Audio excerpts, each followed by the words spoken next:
Recently, precisely on the 8th of March this year, the world celebrated International Women's Day with the theme #Praise for Progress.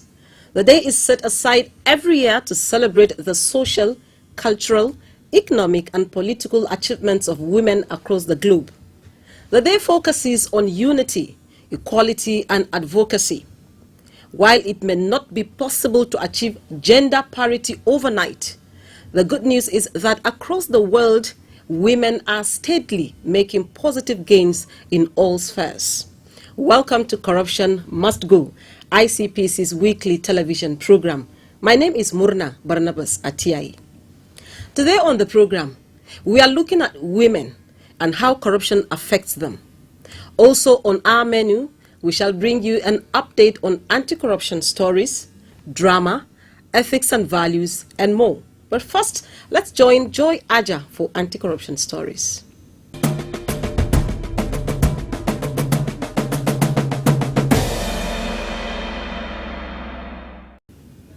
You are still watching Corruption Must Go. I am Joy Aja with anti-corruption stories. The baton of leadership of ICPC has been handed over to the Secretary to the Commission, Dr. Musa Usman Abubakar. In a brief ceremony which was witnessed by heads of departments and other senior management staff, the former acting chairman of the Commission and two-term board member, Alhaji Bako Abdullahi, said he was handing over to the Secretary as his tenure as a member had come to an end. He expressed his gratitude to the government for having given him the opportunity to serve both as a member and an acting chairman on two different occasions. So it is my pleasure to say that today I'm handing over the reins of power to the Secretary, who is much younger than my age, very knowledgeable in law. He was a lawyer, he was a magistrate, and he was a teacher in law. And beyond that, he is a doctor, associate professor. So, I'm leaving you in a very capable hand. He will do much better, I believe, than me. In his response after receiving the handing over documents, the Secretary eulogized the outgone chairman, saying the task of running a strategic organization like ICPC was an onerous one, and that having worked directly with Alhaji Abdullahi, he could attest to the awesome responsibility it entails and how diligently the outgone chairman had discharged his duties. Dr. Abubakar, therefore, promised to put in his best in order to make the commission better in all ramifications.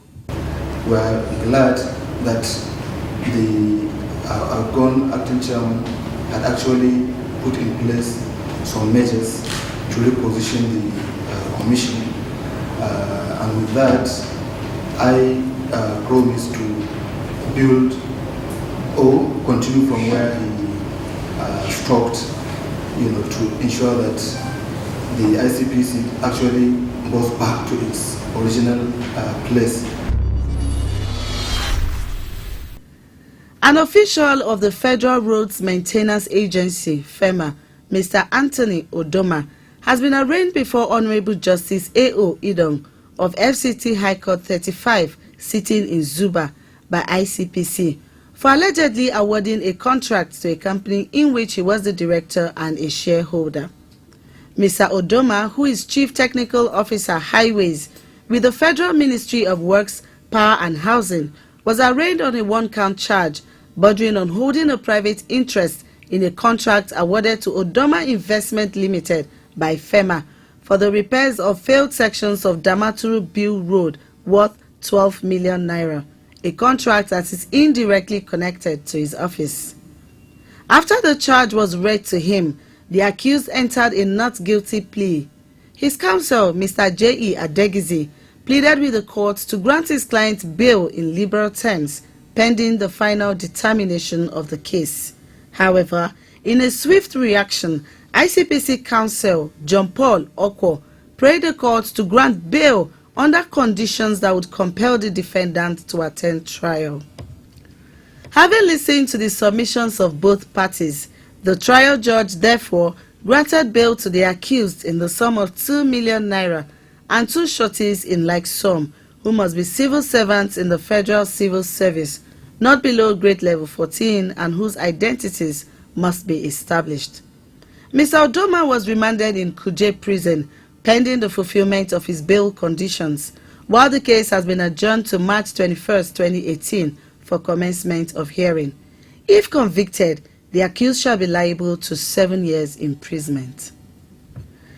That will be all on this segment. Corruption Must Go continues. Stay with us. Corruption not in my country.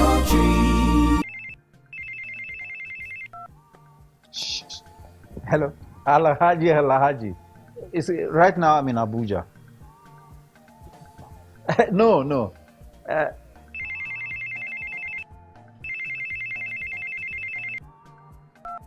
Hello, Adamu. Right now I'm in Kano. Yes. When I get back, I will just call you. Look, what is wrong with you? I'm talking on the phone and you are gesticulating and doing. What's wrong with you? Daddy, where exactly are we as we speak? Are you alright? This is Lagos. Well, you just lied to someone that we're in Abuja. Keep quiet there. Who told you can tell an elderly person is lying? Daddy, you just lied. And by lying, you're raising corrupt children for the future of Nigeria. That is corruption, not in my country. Stop corruption now. Corruption not in my country. Although it can be argued that the impact of corruption cuts across gender, women and girls seem to suffer the consequences of corruption more than the male gender. Our crew went to town to speak with Nigerians on the impact of corruption on women. Here is what they had to say.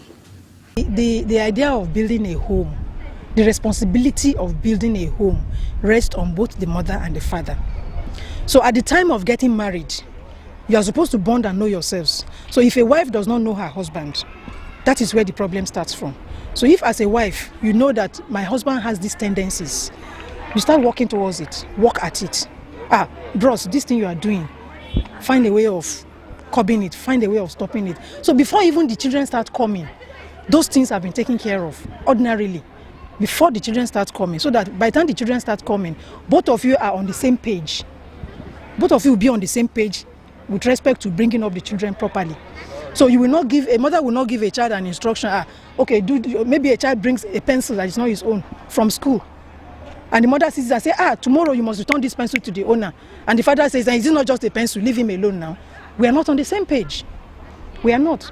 But if the mother scolds and the father scolds, tomorrow the child will know that if I take this home, it will not be accepted. He will not take it home. We all know that the role of a woman in the society cannot be overemphasized because we are like the foundation of every home.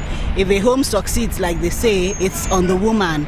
If the home fails, it's still the woman's responsibility. So when you're talking about that, I think it cuts across.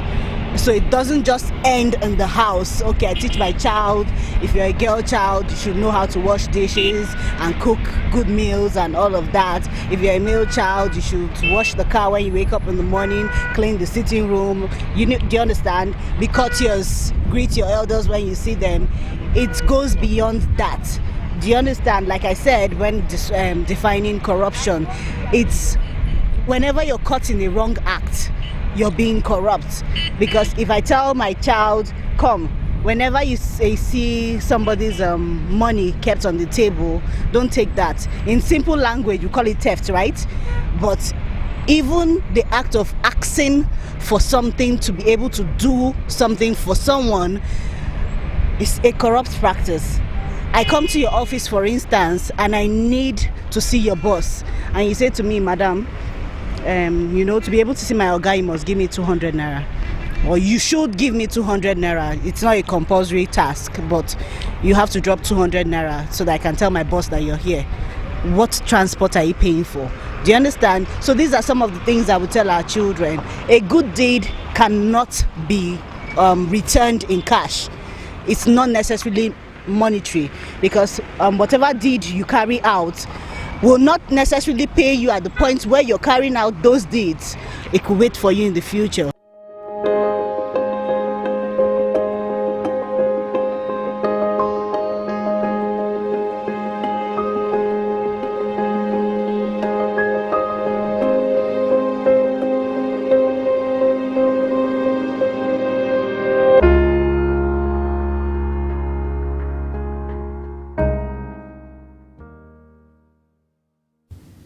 You're still watching Corruption Must Go.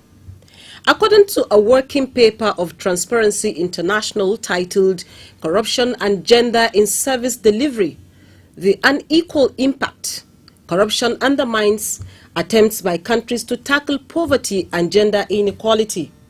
Since women and girls globally represent a higher proportion of poor people, they are considerably more exposed to these abuses.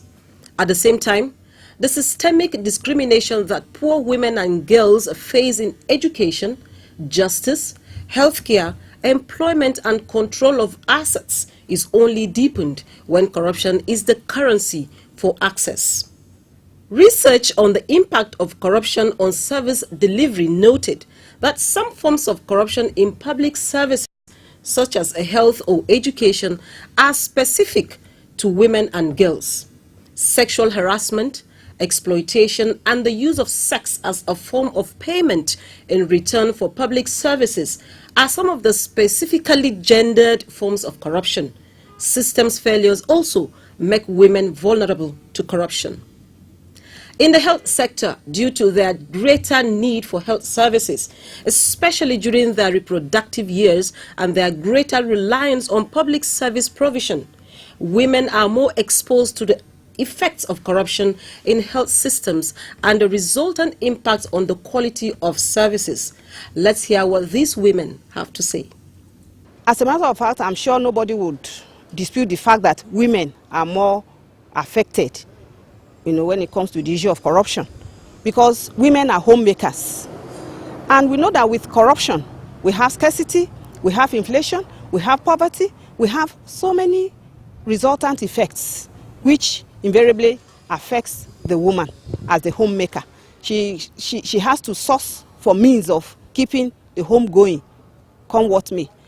And with her children, she's more vulnerable, because whatever happens, the man is out there in the name of sourcing for means of livelihood. But the woman is the one facing the fire. When the children are sick, she has to take care of them. When she gets to the hospital, running tests, buying drugs and all of that. And then to talk of fake drugs that, result in untimely deaths, incapacitation. I mean, all of these results. Even this issue of corruption does not stop there. A woman is living in a house that is not, a building that is not properly grounded. And we have heard of cases of building collapse resulting from, adulterated or substandard products materials used for building, fake drugs, adulterated drugs without NAFDAC number and all of that, resulting in untimely deaths. All of these are the risks that the woman runs as a result of corruption. Okay, I believe corruption affects women the same way it affects everybody else in the society. I think it, in a way, might affect women more in how, because of the way women are perceived. Traditionally they're supposed to be virtuous and honest and straightforward, and all the good virtues are supposed to come from them and be passed on to their children. However, with recent happenings, in our society, what we found out is that, yes, there have been women who have involved themselves in corrupt practices. But personally, I believe the way people have received such is like women are being held to a higher standard, when it comes to corruption. I remember, oftentimes when there's a new scandal and a woman is involved, then the fact that it's a woman involved that becomes a story is not the Corrupt Act itself, and that has become so rampant. I remember a couple of days ago I was reading a news story, and the headline was nursing mother defrauds, I think was it a pastor or a church, of 23 million naira. Naturally, I was curious. I'm a mother, and there was a picture of relatively young lady, there. And then I went on to read the story, and it was actually she in collaboration with 3 other men. And at the end of the day, out of the 23 million naira, that's whatever they fraudulently got from the church or the pastor, I can't remember. I think what came to her was about 1.3 million. The bulk of it went to the men, but the headline was about the women, and I think that is a negative thing. Corruption affects the whole society, and a woman is part of the society. Incidentally, women carry more load in the community. So you find out that if anything happens in the negative, it affects the woman more. For example, it is corruption that has not allowed provision of schools, health centers. So you find out that many children are not able to go to school because the women cannot afford it. Because again, by the way, many women are breadwinners, are the heads of their families. Then when you talk about the health sector, corruption has affected many of our women dying, especially during childbirth. If there were hospitals and personnel being paid regularly and so on, women will not have to stay at home to give birth. They will readily go to hospitals, health centers will be available around them. But because these things are not there, you find them dying before their time. Corruption in one way too has affected the woman in being what she should be. Because education-wise, they are not able, people from poor background will just wonder and say, okay, the boys will go to school, the girls will not go to school. They should go and marry. Why? Because the family doesn't have money to send the child to school. So the girl child is the one that suffers for not having money in the family. If there was no corruption, there would have been free education so that no child will be held back from going to school. Nigerian women can do quite a lot to prevent corruption, just as they are being most affected. They also, the one who knows where the shoe pinches, should also know how to address it.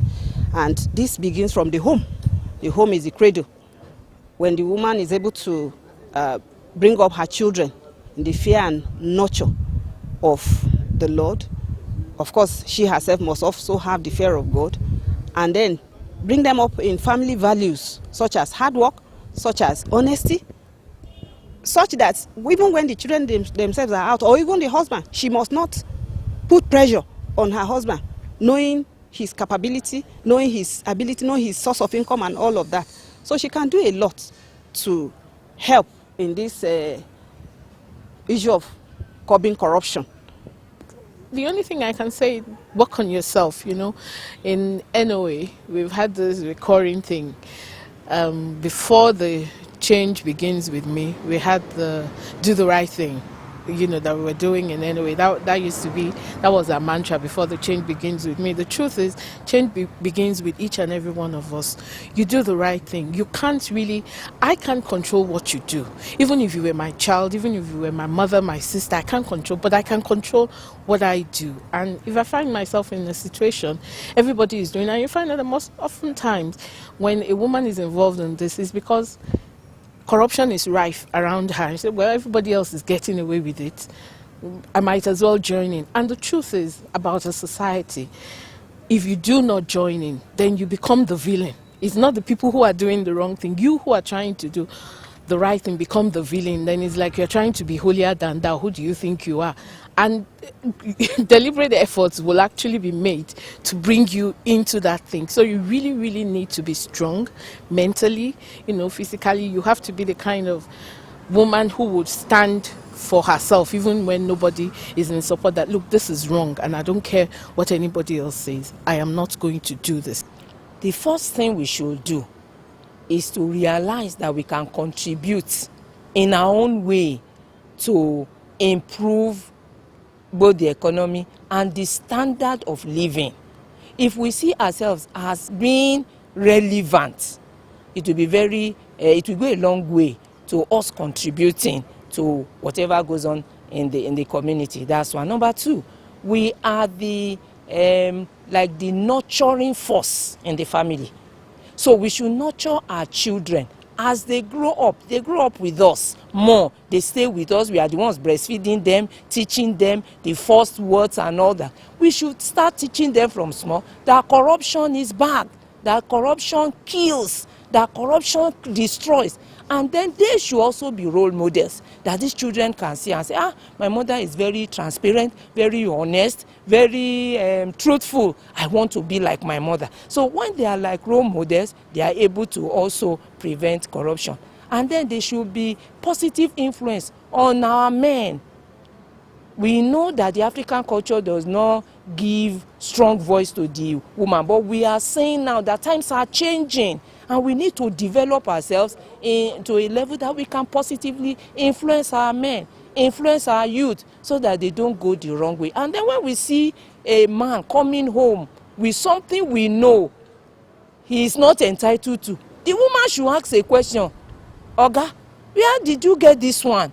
If we are raising our voices and protesting at home, I'm sure they won't be comfortable, being corrupt in the society. Corruption not in my country. Yes?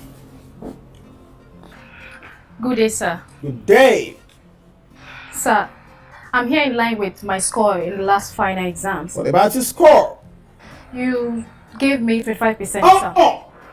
You scored 25%. Sir, you didn't add my continuous assessment. If you did, Who told you that? During rain semester, you failed. It means you have one extra year to go. Oh, sir, please, I beg you in the name of God. I can't afford to have an extra year. Why are you begging it? Please, sir, my mother is depending on my graduation, so I can cater for my younger ones. You failed. Let's just meet somewhere. Continuous assessment. I'll give it to you. I'll give you continuous assessment. Everything. Just stop! This is corruption, not in my country. Stop corruption now. Corruption not in my country. According to a 2008 report by United Nations Development Fund for Women, UNIFEM, women are more vulnerable to the impact of corruption than men. This is particularly true of corruption in public service delivery, as women form a larger proportion of the poor and take primary responsibility for child care. They are more reliant on free public services. As a result, corruption in public service delivery has a disproportionate impact on women. That's our package for today. I leave you with this quote by Hillary Clinton. The presence of women raises the standards of ethical behavior and lowers corruption. ICPC asks Nigerian women to rise against corruption.